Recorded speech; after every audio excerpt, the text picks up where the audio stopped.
की पार्टी राष्ट्रीय जनता दल में अब जो स्थिति या परिस्थितियां हैं उनमें किस तरह से रणनीति बननी चाहिए, आपको क्या लगता है? क्योंकि धन्यवाद यात्रा की बात तो हो रही है लेकिन तेजस्वी यादव है नहीं बिहार में। देखिए, ये 2005 में जब हारे थे लालू यादव, तो हम एक फार्मूला जो है कह रहे हैं, आप देखिएगा, बहुत एक ही तरीका है फिर से पुरानी स्थिति वापस आने की। आपको याद होगा, सीनियर आदमी हैं आप, कि लालू जी कहते थे कि मेरे बक्सा से जीन निकलेगा। वो जीन जो है इनके बक्सा से निकल करके इनको मुख्यमंत्री के कुर्सी पर बैठा देता था। 2005 में चुनाव हारे। हमको याद है कि सोनपुर में यज्ञ हो रहा था, यज्ञ यादव लोग ही करा रहे थे। लालू जी ने हमको कहा कि चलिए चला जा जग में, और जब हम बोलने के लिए खड़ा हुए, हम कहे कि जग में हम क्या बोलेंगे, तो उन्होंने कहा कि ज़रा समझावा है लेके, ऐसे इसी अंदाज में। तो हमने बिल्कुल 4-5 मिनट में एक ही बात हमने कही। हमने कहा कि देखिए, इस बार कुर्सी आपकी क्यों गई? इसलिए गई कि आपके लाट में जो और लोग वोट करते थे उन लोगों ने इस बार वोट नहीं किया, आपका साथ छोड़ दिया, सरकार चली गई। अब आप फिर से सरकार बनाना चाहते हैं, उन लोगों के पास जाइए, हाथ जोड़ी कीजिए और कहिए कि भूल चूक लेनी देनी माफ, हम लोग फिर एक साथ मिल करके अपनी सरकार जो है बनावें। तो जो जीन जो है लालू यादव का, वो इनका बक्सा छोड़ दिया, इसके वजह से सरकार गई। अब एक ही उपाय है कि उस जीन को आप वापस लाइए तो सरकार वापस आएगी। अब उस जीन को लाने के लिए आप इलेक्शन के समय जो है कुछ टिकट दे दीजिएगा, उससे काम नहीं चलेगा। ये इलेक्शन के पहले जो आपकी पूरी राजनीति है उसमें ये दिखाई देना चाहिए कि जो जीन है उसके साथ जो है हम इस तरह का रिश्ता बना रहे हैं जिस तरह का रिश्ता पहले था।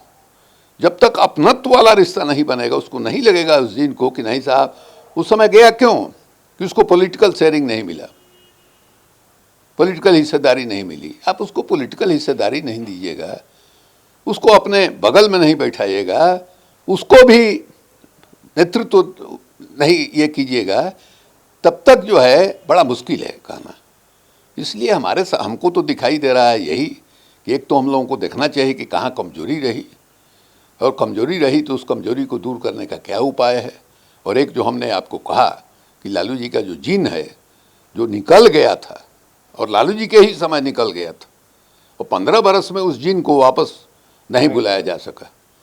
तो अब जो है 5 साल का जो समय है, तेजस्वी नौजवान हैं और उनमें स्पार्क भी है। आप देखिए कि उस नौजवान ने बिहार विधानसभा का जो चुनाव हुआ, उस चुनाव में एजेंडा उसने सेट किया, तेजस्वी ने सेट किया, और सबको उस एजेंडा पर आकर के लड़ना पड़ा। आप देखिए कि जब ये 10 लाख नौकरी वाली बात तेजस्वी ने कही, उस समय कोशिश ये हुआ था कि साहब हम इसको कम्युनल एजेंडा पर जो है ले जाए की कोशिश करें। नित्यानंद राय वगैरह सबका बयान आया, एवं प्रधानमंत्री जी ने भी कहा। उसके जवाब में अंत में घोषणा करना पड़ा नीतीश कुमार को, एनडीए को, कि हम 19 लाख लोगों को काम देंगे। तो ये स्पार्क है उसमें। लेकिन अब दिक्कत क्या है, मान लीजिए लालू यादव की पृष्ठभूमि अलग है, तेजस्वी की पृष्ठभूमि अलग है। लालू यादव जिस परिवार में पैदा हुए, उस परिवार की स्थिति उनको काफ़ी जद्दोजहद करना पड़ा।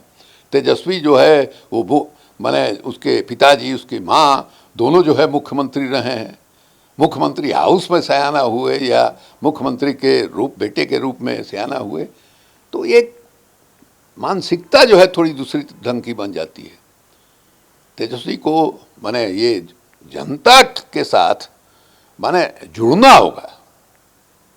आप जनता के साथ बगैर जुड़े राजनीति नहीं कर सकते हैं। तरह तरह के लोग आपको मिलेंगे, सबको झेलना पड़ेगा, सबका जो है वो पसीने का बदबू को बर्दाश्त करने की क्षमता जो है आपको डेवलप करनी पड़ेगी।